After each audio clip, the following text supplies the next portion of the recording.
Hello, कैसे हो आप सभी। आप सभी का आंसर क्लासेस में हार्दिक स्वागत, अभिनंदन है। मैं आशा करता हूं कि आप सभी अच्छे होंगे, स्वस्थ होंगे।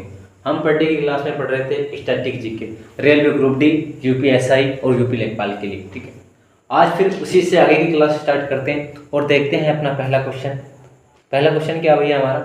पहला क्वेश्चन है कि लार किसके पाचन में सहायक होती है। लार किसके पाचन में सहायक होती है? वे ये होती है स्टार्च के। किसके? स्टार्च के।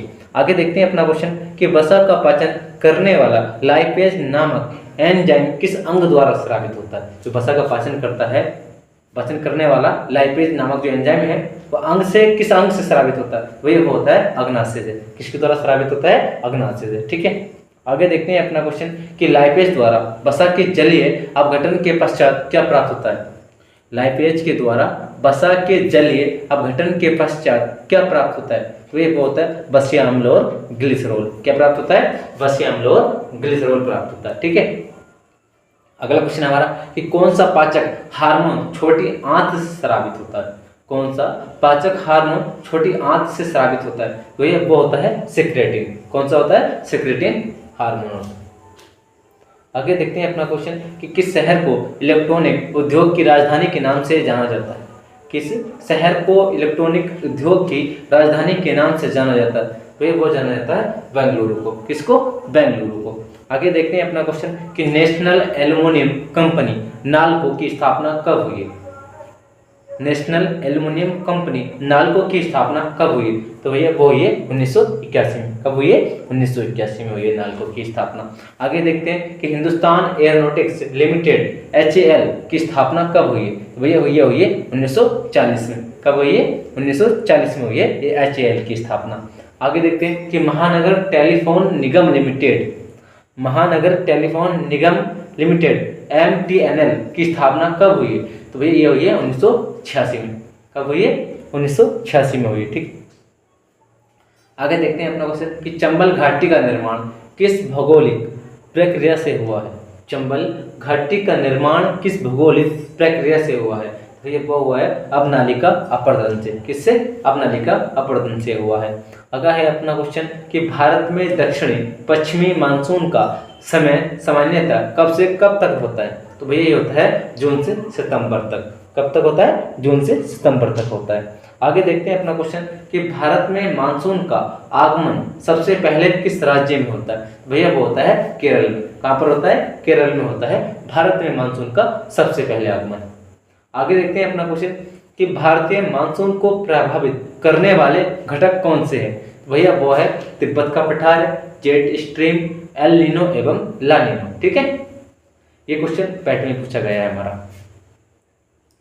अगला क्वेश्चन है हमारा कि उत्तरी पूर्वी मानसून से सबसे अधिक वर्षा प्राप्त करने वाला राज्य कौन सा है? तो भैया वो है तमिलनाडु। और कहाँ पर होती है? कोरोमंडल तट पर होती है। आगे देखते हैं अपना क्वेश्चन कि भारत में मानसून के प्रस्फोट के लिए किसे उत्तरदायी माना जाता है? तो ये उसको माना जाता है पूर्वी जेट प्रवाह को। किसको माना जाता है? पूर्वी जेट प्रवाह को उत्तरदायी माना जाता है। आगे देखते हैं अपना क्वेश्चन कि संविधान किस अनुच्छेद के अंतर्गत, संविधान के किस अनुच्छेद के अंतर्गत भारत के निर्वाचन आयोग का प्रावधान किया गया है? तो ये वो किया गया है अनुच्छेद 324 के अंतर्गत। किसके? अनुच्छेद 324 के अंतर्गत किया गया है। आगे देखते हैं अपना क्वेश्चन कि अनुपातिक प्रतिनिधित्व की आवश्यकता किस देश में नहीं होती? अनुपातिक प्रतिनिधित्व की आवश्यकता किस देश में नहीं होती है? वही वो जहां द्विदलीय प्रणाली की प्रचलित हो। ठीक है, वहां पे नहीं होती है अनुपातिक प्रतिनिधित्व की आवश्यकता। अगला क्वेश्चन हमारा कि राष्ट्रीय विकास परिषद नेशनल डेवलपमेंट काउंसिल की स्थापना कब हुई है? तो भैया ये हुई है 6 अगस्त 1952 को। कब हुई है? 6 अगस्त 1952 को हुई है राष्ट्रीय विकास परिषद की स्थापना। आगे देखते हैं अपना क्वेश्चन कि नीति आयोग तथा राज्य सरकारों के मध्य समन्वयकर्ता कोऑर्डिनेटर का कार्य कौन करता है? तो वो करता है राष्ट्रीय विकास परिषद। कौन करता है? राष्ट्रीय विकास परिषद करता है।